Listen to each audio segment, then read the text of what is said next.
lot of anger on the streets today about the government's response, but I think in the town that we were in earlier, you really see just how monumental this disaster is. The town is completely unsafe, and this is echoed across an area the size of the Netherlands. There are tens of thousands of people responding, but how could any country cope when faced with such devastation?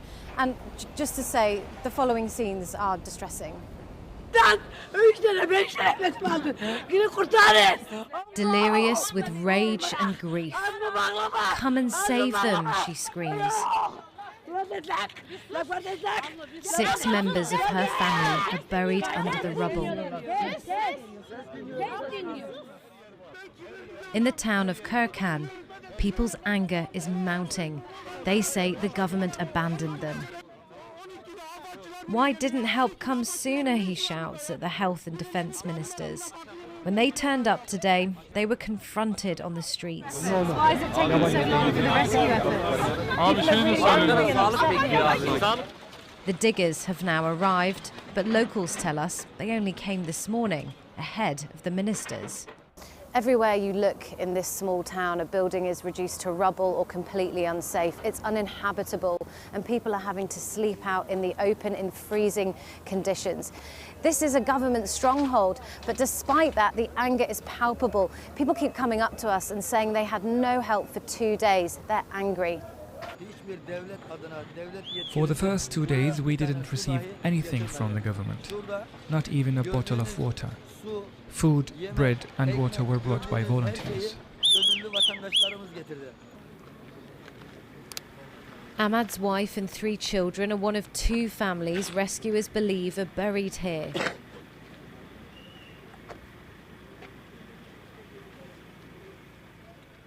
They think they've heard as many as 4 voices. Rescuers call for silence, to listen. It's hard to imagine how long each minute must feel for their relatives. There is still hope here. Elsewhere in the town, there is only despair. The bodies of 6-year-old Asila and her grandparents have just been pulled from what was once their home, carefully laid in the graveyard across the road. Millions of Turks are living moments like this, scenes of grief from one small town mirrored around this region. Across the border in Syria, those who survived bury those who didn't. Dug out from the rubble, they are returned to the earth, a quiet dignity away from the noise of ongoing searches. At first, they couldn't see little Abdul Hakim's face, but they knew he was alive. Stay strong, Abdul Hakim. We will get you out in 5 minutes. Just pray to God. He held on, and so did they.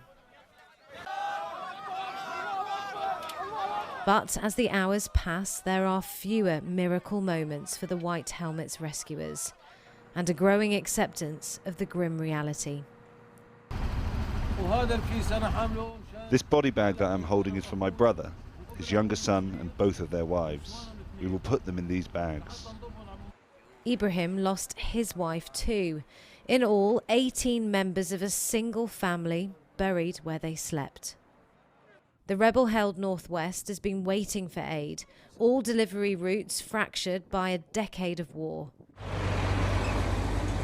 Today, the first UN aid convoy finally arrived.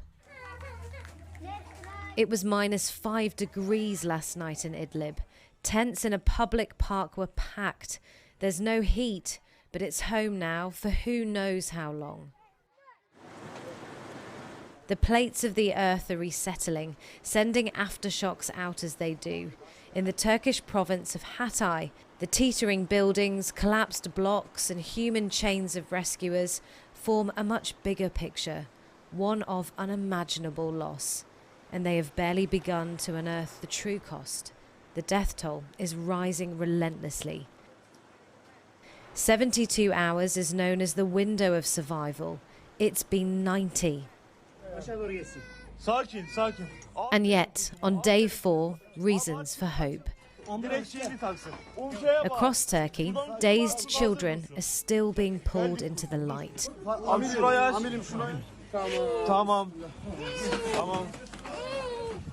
79 hours after he was trapped, this 2-year-old boy emerged to shouts of relief.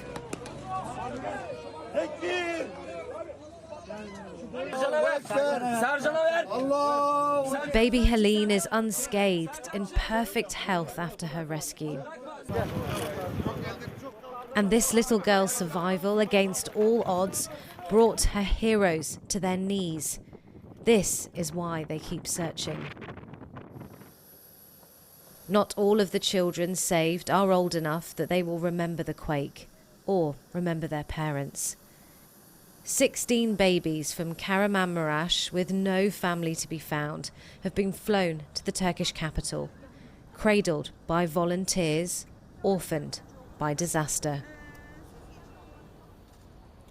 Emily Wither reporting from the south of the country. Well, it is travelling around this region that reveals what was an unimaginable scale of tragedy. The United Nations has said that 10.9 million people in Syria have been affected by the earthquakes in the northwestern provinces, including cities like Aleppo.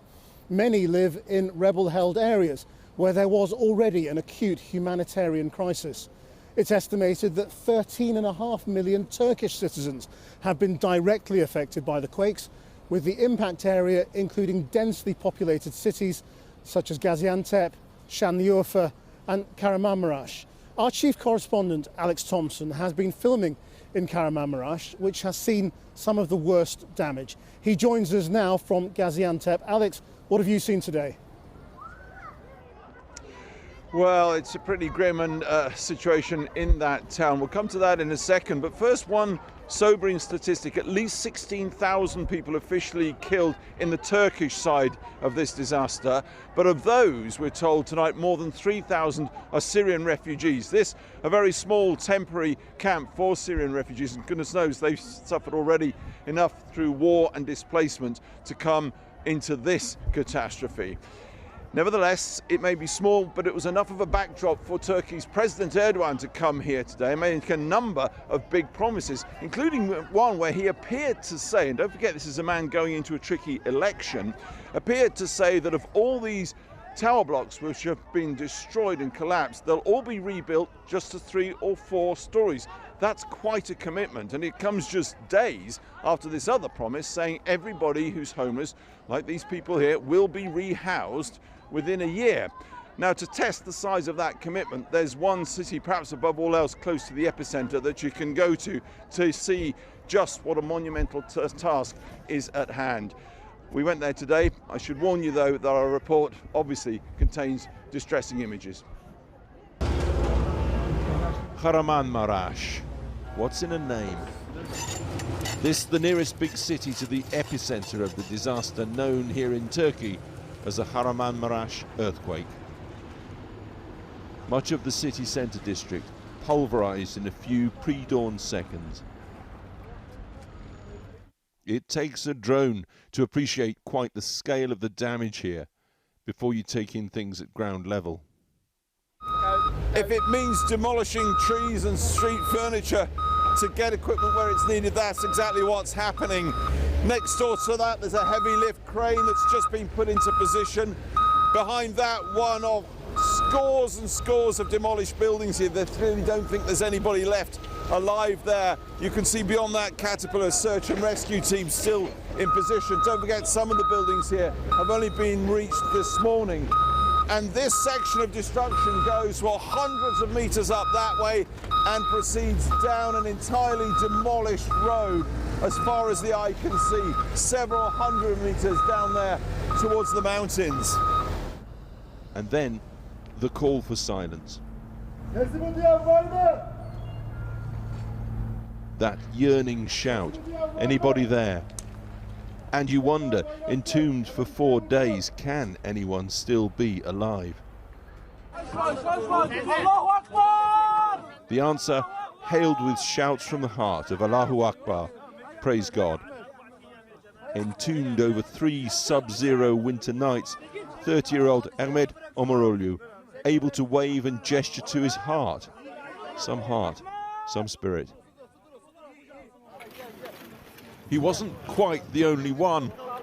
A girl removed alive this morning from another city centre location. But these, you feel, now the exceptions. All morning we witnessed body after body brought out. Just 2 people carrying indicates the body of a child. To each they afford what dignity they can. The caring hands of strangers. Left at the roadside for recovery and being entombed this time by family, not fate. Every collapsed building fringed by the vigil of agony here. They know their people are in there. They don't know if they're alive. And something new for us today, people asking to be interviewed, desperate to make their appeal to the wider world.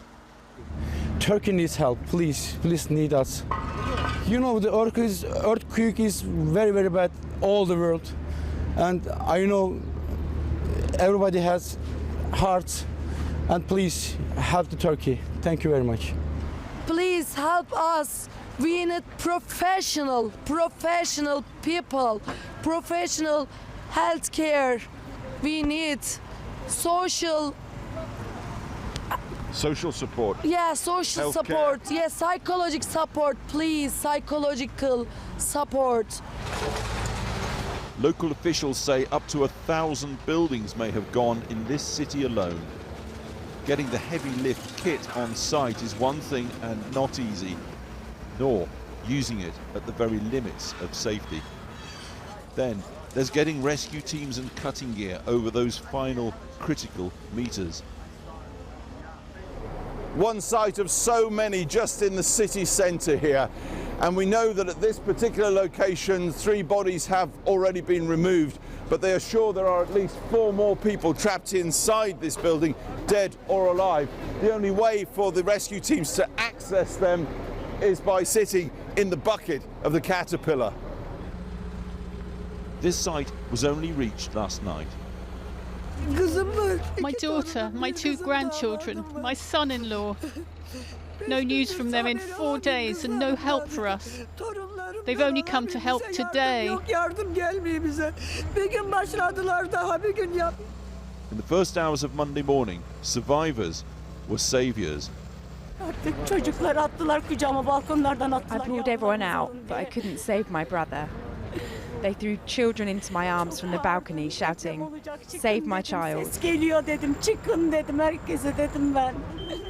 Elif clutches close the photos of Murat and Gulcan, her missing brother and sister-in-law, and their 5-year-old daughter. Moments later, among this vigil, a woman receives the worst news.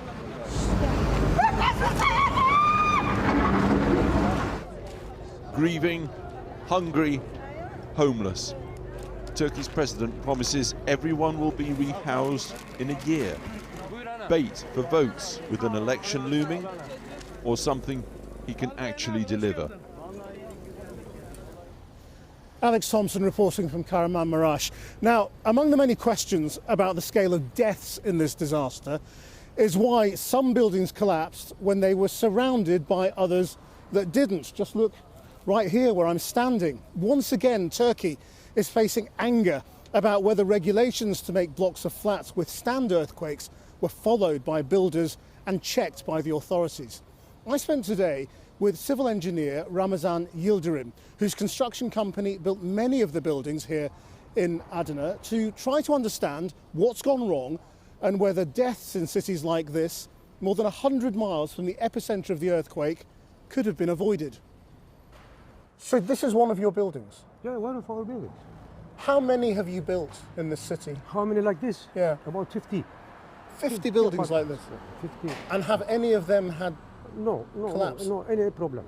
If I look at this building, yes, can I tell whether it is well built or to the regulations? Let me show you inside, according to regulation. Ramazan points out the 4 reinforced concrete columns on every floor of this building. Why do these sorts of columns protect the building? Because, as you see, one of these in this direction, the another one opposite direction. Yeah. This is the regulation of building against earthquake. If you do it like this, does it mean that the building stays straight, or does it sway? Oh, of course, it will be shake, but it will not. It will not collapse. We say that we believe that the earthquake is not killing people, but bad building, they are killing the people. At 4 in the morning on Monday, Ramazan was, like most people, asleep with a phone by his bed. Despite the cracking wall, it's telling perhaps that he didn't feel the need to take cover. But his ex-wife, who looks after their daughter, had a different experience. What has happened in your own family? My daughter, she is injured, but she is okay. She is in hospital just now. This morning time I was there. She is okay. But today she has learned that today morning we had to tell her that the mother died. She unfortunately, daughter and me myself, we little cry with together. Her mother died in the earthquake? Yeah, today she died. We had to tell two daughters today. It is tragedy, big tragedy.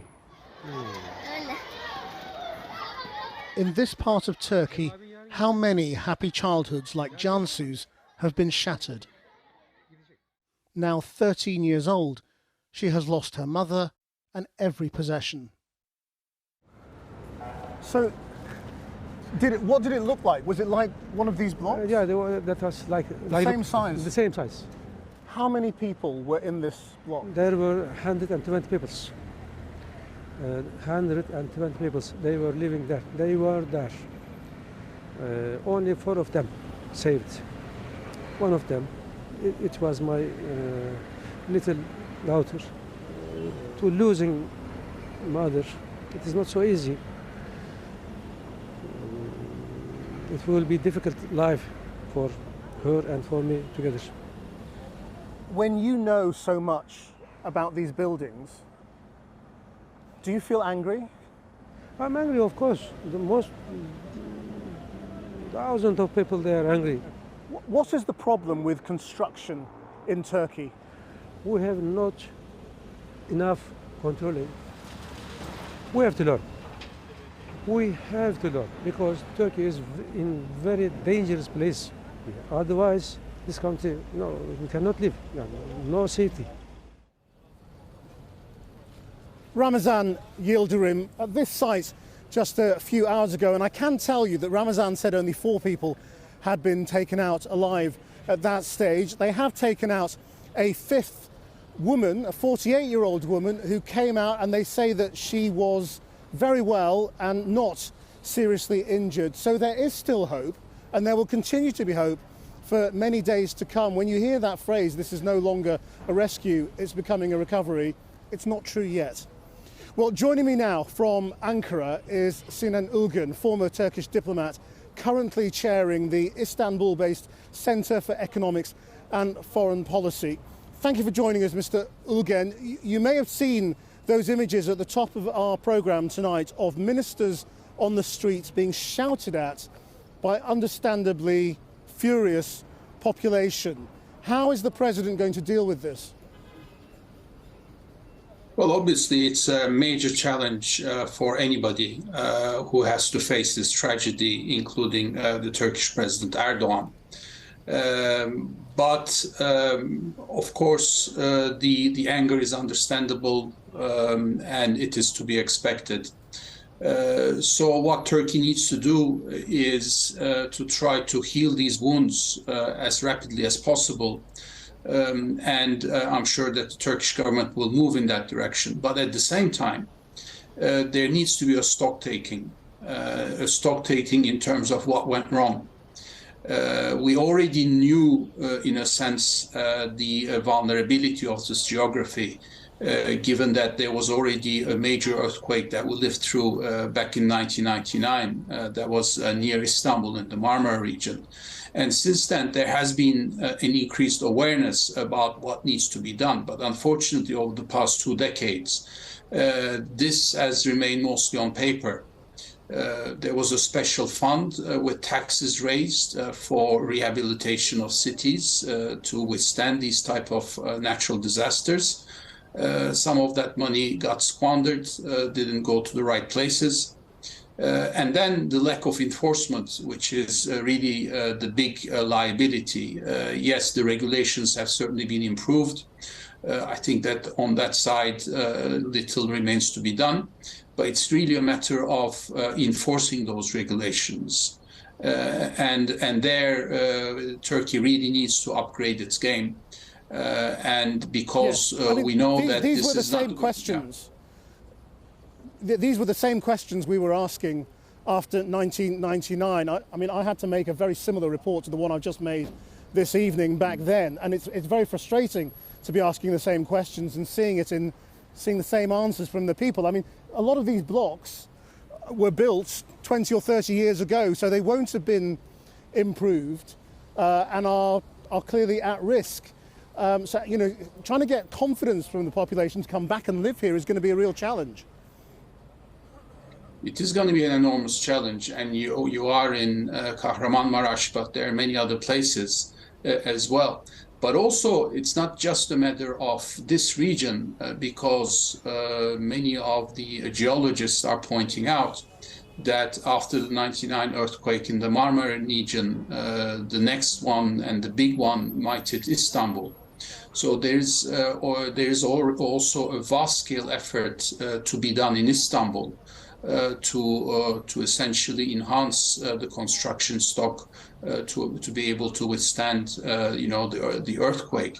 So this really needs to be one of the main themes, dominant themes of our public discussion, of our political discussion, not only in the weeks to come or the months to come, but in the years to come as well. And that was the mistake Indeed. that we did as society after the Marmara earthquake, forgetting it after a few months. But what about the economic reality? Because although there's been growth in Turkey, for ordinary people, inflation is at between 50 and 80%. Life is very, very hard. How is the country going to afford to rebuild? How are these promises to have everybody back in new homes within a year going to be fulfilled? That is true, but at the same time, Turkey has fiscal space. What I mean by that is that compared to many other countries in Europe, the public debt to GDP ratio in Turkey is low. We're talking about 36% of public debt to GDP ratio, which means that the government can actually raise its level of indebtedness and try to get those resources from financial markets and then spend it for these type of rehabilitation purposes. That needs to be done. There's no other way. Sinan Ilgan, thank you very much indeed for your time. Thank you for joining us tonight from Ankara.